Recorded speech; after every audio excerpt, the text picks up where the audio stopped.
Hello everyone, this is Himanshu. Welcome to this premium video. और आज मैं आपके साथ यहाँ पर निफ्टी जो है 23,000 के आसपास क्यों जा सकता है, ऐसी पॉसिबिलिटीज़ मुझे क्यों लग रही है, वो हम यहाँ पे डिटेल में एनालाइज करेंगे using Elliott view. Last video में मैंने आपके साथ डिस्कस किया था मंथली में स्क्वीज़ का स्ट्रक्चर है, बिगर पिक्चर थोड़ा आपके साथ डिस्कस किया था। उसमें बहुत ही ब्रीफली हमने एलियट व्यू का स्ट्रक्चर डिस्कस किया था। अब यहाँ पे थोड़ा डिटेल में समझेंगे।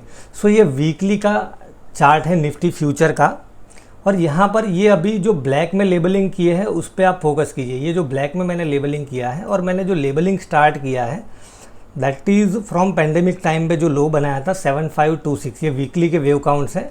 सो यहाँ पर वेव 1 कंप्लीट हुआ, दिस वाज 2, और फिर यहाँ से जो रैली स्टार्ट हुई थी 7526 से यहाँ पर जो हमने हाई बनाया था दैट वाज अराउंड 18,594, ये वेव 3 था। और फिर ये जो करेक्शन आया था वेव 4 का, it was terminated around 15,200, then we posted all time high around 18,998, और उसके बाद यहाँ पे एक करेक्शन हमें देखने को मिला है और मुझे लग रहा है कि ये करेक्शन अब कंप्लीट हो गया है। सो बेसिकली ये वेव काउंट क्या सजेस्ट करते हैं कि वीकली में हमने ये थर्ड वेव कंप्लीट कर लिया है, ये फोर्थ वेव भी कंप्लीट हो गया है। Now we are in wave 5, weekly का जो फिफ्थ वेव है उसके अंदर। सो वीकली का जो फिफ्थ वेव है उसका जो मिनिमम टारगेट होता है, फिफ्थ वेव का जो मिनिमम टारगेट होता है वो होता है कि ये जो वेव 3 है उसका हाई ये क्रॉस करेगा। तो ऑलरेडी यहाँ पर ये जो हाई बनाया था 18,594 उसको क्रॉस कर लिया है, बिकॉज हमने यहाँ पे जो ऑल टाइम हाई बनाया था दैट वाज अराउंड 18,998, और उसके बाद ये करेक्शन आया है। बट व्हाट आई थिंक कि अभी भी ये जो फिफ्थ वेव है वो यहाँ कंप्लीट नहीं हुआ है, और उसके अंदर मुझे लग रहा है कि कुछ एक्सटेंशन की पॉसिबिलिटीज़ लग रही है। सो अब ये जो कुछ इंटरनल वेव काउंट्स है उसको समझते हैं। Let us go to the lower degree, daily की टाइम फ्रेम में हम जाते हैं। और अब यहाँ से देखिए कि ये वेव 4 जो टर्मिनेट हुआ था दैट वाज अराउंड, ये ABC correction that was around 15,200, और उसके बाद यहाँ पे हमने जो हाई बनाया था 18,998, राइट। सो अब ये जो यहाँ से जो इम्पल्स स्टार्ट हुआ था, ये ग्रीन में जो लेबल है ये पूरा इम्पल्स है 1 2 3 4 5। So this is wave 1 of the fifth. यहाँ पर ये जो वीकली का फिफ्थ वेव है उसका ये खाली वेव 1 है, और यहाँ पर ये जो वेव 1 बना है फिफ्थ का उसके अंदर भी आप देखिए कि उसका जो थर्ड बना है उसके अंदर ऑरेंज कलर में आप लेबलिंग देख रहे हो, उसका जो थर्ड वेव है उसका भी इंटरनल स्ट्रक्चर बहुत क्लियर है 1 2 3 4 5। देन यहाँ पे आप देखोगे ये जो फिफ्थ वेव बना था उसका भी इंटरनल स्ट्रक्चर बहुत क्लियर है 1 2 3 4 5। और ये जो करेक्शन आया था after posting this all time high around 18,998, ये मुझे लग रहा है कि जिगजैग करेक्शन है। इट्स 535 स्ट्रक्चर, काफ़ी शार्प करेक्शन होता है, और उसने क्या है कि ये जो पूरा इम्पल्स है उसको करेक्ट किया है। यहाँ से जो मूव स्टार्ट हुआ था फ्रॉम 15,200 टू 18,998, ये जो पूरा इम्पल्स था उसको करेक्ट किया है। बिकॉज यहाँ पे देखिए कि वेव 2 जो होता है वो वेव 1 को करेक्ट करता है, वेव 4 जो होता है वो वेव 3 को करेक्ट करता है, बट एक पूरा इम्पल्स कंप्लीट हो जाता है। दैट मीन्स कि यहाँ पे देखिए जो ग्रीन में है 1 2 3 4 5, ये एक पूरा इम्पल्स कंप्लीट हो गया। This is wave 1 of the fifth. तो यहाँ पर ये जो करेक्शन आया था उसने ये पूरे इम्पल्स को यहाँ से लेके 15,200 से लेके 18,998 का जो मूव था उसको करेक्ट किया है।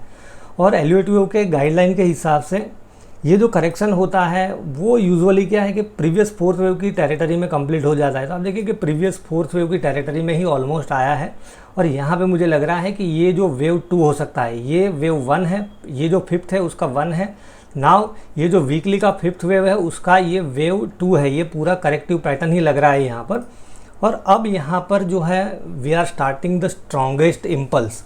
दैट मीन्स कि अब हम यहाँ पे ये जो वीकली का फिफ्थ वेव है उसके थर्ड वेव के अंदर आ गए हैं, और अभी मुझे लग रहा है कि शायद ये उसका वेव 1 हो सकता है। ये जो अब क्या है कि थर्ड स्टार्ट हो रहा है, ये जो वेव फिफ्थ है, मतलब ये जो फिफ्थ वेव है वीकली का उसका थर्ड वेव है, और उसका भी शायद हो सकता है कि वेव 1 कंप्लीट हुआ या नहीं, उसमें हम नहीं जाते। बट मुझे लग रहा है कि यहाँ पर जो है अब एक स्ट्रॉन्गेस्ट इम्पल्स स्टार्ट हो सकता है, और यहाँ पर अगर करेक्शन भी आया तो आप देखिए कि जो प्रीवियस फोर्थ वेव की टेरिटरी है दैट इज़ जो लो था 17,583, और अगर ये पूरे इम्पल्स को फॉर एग्जांपल सडनली कोई करेक्शन आया तो मुझे नहीं लगता कि यहाँ पर जो है रिट्रेसमेंट 17,400 से ज़्यादा होगा। लेट अस एज्यूम कि यहाँ से अगर करेक्शन आ जाता है मार्केट के अंदर, तो आप देखिए कि 0.618 का लेवल आइडियली उसको मतलब होल्ड करना चाहिए। बिकॉज ये क्या हो सकता है कि जो थर्ड वेव के लिए जा रहे हैं, ये जो फिफ्थ है उसका थर्ड वेव है, उसका ये वेव 1 है, अगर वेव 2 बना तो यहाँ पे एक करेक्शन आ सकता है, ऐसी पॉसिबिलिटीज़ हो सकती है। बट मुझे नहीं लगता कि यहाँ पर वो जो 17,400 का लेवल है उसको ब्रेक करेगा। और एटलीस्ट यहाँ पे मुझे लग रहा है कि ये जो पिवोट है 17,583, this is the strong support. मुझे नहीं लग रहा है कि अब निफ्टी ये लेवल को इजीली ब्रेक करेगा। तो अगर आपका पोजिशनल व्यू है तो यहाँ पे क्या है कि आप 17,583 का स्टॉप लॉस लगा के पोजिशनली मतलब एक वो पोजीशन बना सकते हो। यहाँ पर ग्रेजुअली आप बाय करोगे, बिकॉज ये वीकली का हमने डिस्कस किया है स्ट्रक्चर, अभी हम डेली की टाइम फ्रेम में है, बट जो ओवरऑल स्ट्रक्चर है that is on A weekly chart.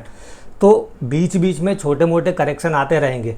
अब 23,000 के आसपास क्यों जा सकता है उसको हम समझते हैं। तो जैसे हमने डिस्कस किया कि ये वेव 1 है, ये ग्रीन में 1 2 3 4 5 और ये पर्पल में ABC करेक्शन आया है। सो यहाँ पर हम देखें ये जो रिट्रेसमेंट था, पहले तो हमने देखा कि ये प्रीवियस फोर्थ वेव की टेरिटरी के आसपास कंप्लीट हो गया है, और अब हम इसका रिट्रेसमेंट लेते हैं कि कहाँ तक रिट्रेसमेंट आया है। तो आप देखिए कि ये जो रिट्रेसमेंट था दैट वाज बिटवीन 0.618 के आसपास ही था, और ये टर्मिनेट हो गया है।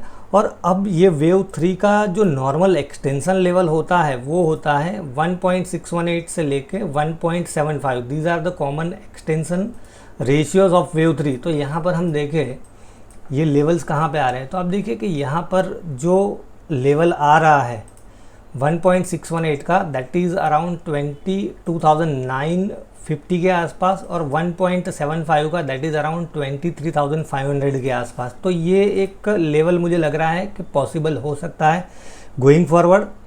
दूसरा, हम यहाँ पर ये जो पूरा स्विंग करेक्ट हुआ है उसका 1.27 1.382 एक्सटेंशन भी ले कि यहाँ पर ये जो है उसका एक्सटेंशन हम ले।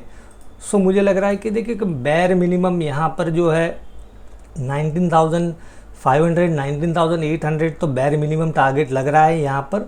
और यहाँ पर दूसरा जो है वो ये है कि यहाँ पर अब फिफ्थ वेव के अंदर जो नॉर्मल एक्सटेंशन लेवल होता है वो होता है 0.382 0.618 0.5, ये कुछ लेवल्स हम एक्सपेक्ट कर सकते हैं। तो 0 to 3 -4 करते हैं तो आप देखिए कि 0.5 का जो लेवल आ रहा है दैट इज़ अराउंड 20,800, 0.618 का जो लेवल आ रहा है दैट इज़ अराउंड 22,000, और 0.618 का जो लेवल आ रहा है दैट इज़ अराउंड 23,900। तो मुझे लग रहा है कि ये एक हाई प्रोबेबिलिटी टारगेट जोन हो सकता है। 22,000 से लेके 23,000 के बीच में एक हाई प्रोबेबिलिटी टारगेट जोन हो सकता है यहाँ पर। सो निफ्टी का ओवरऑल स्ट्रक्चर काफ़ी स्ट्रॉन्ग लग रहा है। अभी हम डेली में देखें यहाँ पर, तो डेली में देखें एक स्ट्रॉन्ग मोमेंटम हमें ऑलरेडी देखने को मिल रहा है, बिकॉज RSI हम देखें यहाँ पर कंफर्टेबली 60 के ऊपर ट्रेड कर रहा है। ADX की वैल्यू जो है 25+ है, दैट मीन्स कि यहाँ पे जो ट्रेंड है इट इज़ स्ट्रॉन्ग। ट्रेंड तो है बिकॉज प्राइस जो है यहाँ पर की मूविंग एवरेजेस के ऊपर है। वीकली में हम देखें खाली, तो वीकली में अभी देखें कि RSI जो है यहाँ पर अभी 60 को क्रॉस नहीं किया है। सो वीकली में यहाँ पर RSI का 60 के ऊपर क्लोजिंग आ गया तो फिर क्या है कि अपसाइड का मोमेंटम है उसके अंदर काफ़ी एक्सेलरेशन हमें देखने को मिल सकता है। और मंथली में हम देखें RSI ऑलरेडी यहाँ पर 60 के ऊपर ही है। और स्क्वीज़ का स्ट्रक्चर भी मैंने आपके साथ डिस्कस किया था, तो वापस मैं थोड़ा उस पर ब्रीफ कर देता हूँ। यहाँ पर निफ्टी में जो स्क्वीज़ है उसको, सो मंथली की टाइम फ्रेम में मैंने आपको बताया था कि मंथली की टाइम फ्रेम में आप देखोगे यहाँ पर we have mid compression squeeze, पहले हाई कॉम्प्रेशन स्क्वीज़ था। अभी ये जो है स्क्वीज़ ऊपर की साइड में फायर हो सकता है बिकॉज मोमेंटम जो है 0 के ऊपर है, प्राइस जो है ऑल की मूविंग एवरेजेस के ऊपर है। दैट मीन्स कि टेक्निकल स्ट्रेंथ यहाँ पे ग्रीन बैकग्राउंड है, technical strength is very strong. और वीकली का स्ट्रक्चर भी हम करके देखें यहाँ पर, तो वीकली में देखें कि अभी MACD का ये पॉजिटिव क्रॉसओवर हुआ है यहाँ पर 0 लाइन के आसपास। This is a very strong signal actually. और यहाँ पर वीकली में भी आप देखोगे ये जो स्क्वीज़ है अब नीचे की साइड में फायर होने का ट्राई कर रही थी, बट अब जो डाउन साइड का मोमेंटम है वो स्लो डाउन हो गया है। मोमेंटम हम देखें वीकली में तो वो मोमेंटम भी ज़ीरो के ऊपर आ गया है, और वीकली में आप देखोगे now all the image are positively align. यहाँ पे ग्रीन बैकग्राउंड आ गया है, तो हो सकता है कि थोड़ा टाइम यहाँ पे कंसोलिडेट करें और फिर ब्रेकआउट दे। तो ये एक पोजिशनल व्यू है हमारा, और यहाँ पर जो पोजिशनल स्टॉप लॉस रहेगा दैट वुड बी अराउंड 17,583, जो हमने यहाँ पे लेवल देखा था। ये जो लेवल था अभी डेली में हमने डिस्कस किया, ये जो 4th वेव का लेवल था दैट वाज 17,583। सो मुझे लग रहा है कि निफ्टी अभी काफ़ी स्ट्रॉन्ग लग रहा है। बीच में स्विंग ट्रेडिंग मॉडल के हिसाब से कुछ सिग्नल्स आएंगे बाई या सेल के, उसको हम ट्रेड करते रहेंगे, बट एक पोजिशनल व्यू लेना है तो मुझे लग रहा है कि 20,000 की पॉसिबिलिटीज़ है। अभी भी आपको कोई क्वेश्चन या डाउट है या कोई स्टॉक स्पेसिफिक क्वेरी है तो आप मेरे साथ बात कर सकते हो। Thank you.